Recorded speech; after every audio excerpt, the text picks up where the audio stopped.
DCB മീഡിയയുടെ പുതിയൊരു വീഡിയോയിലേക്ക് സ്വാഗതം. ഇന്ന് ജൂലൈ 16 ബുധൻ.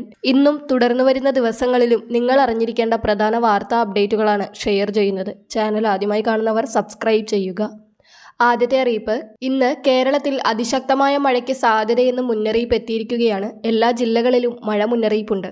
എറണാകുളം, ഇടുക്കി, കണ്ണൂർ, തൃശൂർ, കാസർഗോഡ് ജില്ലകളിൽ ഓറഞ്ച് അലേർട്ടാണ് ഇന്ന് പ്രഖ്യാപിച്ചിട്ടുള്ളത്. തിരുവനന്തപുരം, കൊല്ലം, ആലപ്പുഴ, പത്തനംതിട്ട, കോട്ടയം, കോഴിക്കോട്, മലപ്പുറം, പാലക്കാട്, വയനാട് എന്നീ ജില്ലകളിൽ യെല്ലോ അലേർട്ടും കാലാവസ്ഥാ വകുപ്പ് പ്രഖ്യാപിച്ചിട്ടുണ്ട്. കേരള തീരത്ത് ശക്തമായ കാറ്റിനും സാധ്യതയുണ്ട്. 60 കിലോമീറ്റർ വരെ വേഗത്തിൽ കാറ്റ് വീശിയേക്കും. കേരള, ലക്ഷദ്വീപ് തീരത്ത് മത്സ്യബന്ധനത്തിന് വിലക്കുമുണ്ട്. അടുത്ത അറിയിപ്പ് ആധാർ കാർഡുമായി ബന്ധപ്പെട്ടതാണ്.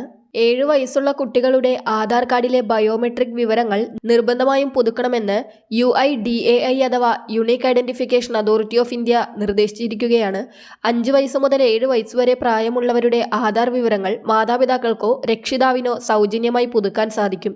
അക്ഷയ, ആധാർ സേവാ കേന്ദ്രങ്ങളിലെത്തി ഇത് ചെയ്യാൻ സാധിക്കും. പുതുക്കിയില്ലെങ്കിൽ ആധാർ നിർജ്ജീവമാകാൻ സാധ്യതയുണ്ട്. കുട്ടികളുടെ ആധാർ എടുത്തപ്പോൾ നൽകിയ മൊബൈൽ നമ്പറുകളിലേക്ക് ഇക്കാര്യം ഓർമ്മിപ്പിക്കുന്ന സന്ദേശവും UIDAI അയച്ചു തുടങ്ങിയിട്ടുണ്ട്. 5 വയസ്സ് പൂർത്തിയാകുമ്പോൾ ആധാർ നിർബന്ധമാണ്. സ്കൂൾ പ്രവേശനം, സ്കോളർഷിപ്പ്, വിവിധ പരീക്ഷകൾക്കുള്ള രജിസ്ട്രേഷൻ, ആനുകൂല്യങ്ങൾ നേരിട്ട് ലഭിക്കൽ തുടങ്ങിയവയ്ക്കൊക്കെ ആധാർ ആവശ്യമാണ്. 7 വയസ്സിന് ശേഷം വിവരങ്ങൾ പുതുക്കാൻ 100 രൂപ ഫീസ് നൽകേണ്ടി വരും.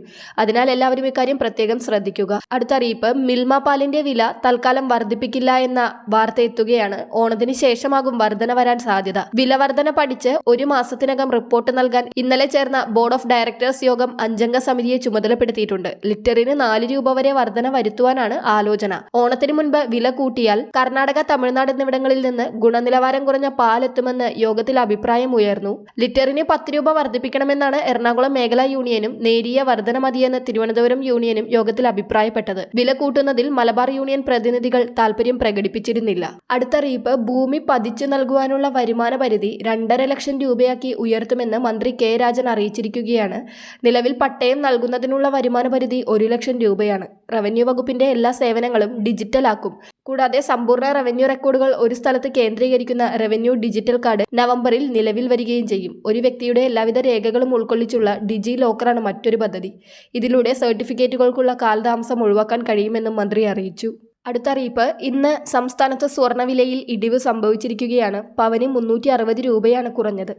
1 പവൻ സ്വർണത്തിന്റെ ഇന്നത്തെ വില 72,800 രൂപയാണ്. ഗ്രാമിന് 45 രൂപയാണ് കുറഞ്ഞത്. 9,100 രൂപയാണ് 1 ഗ്രാം സ്വർണത്തിന്റെ വില.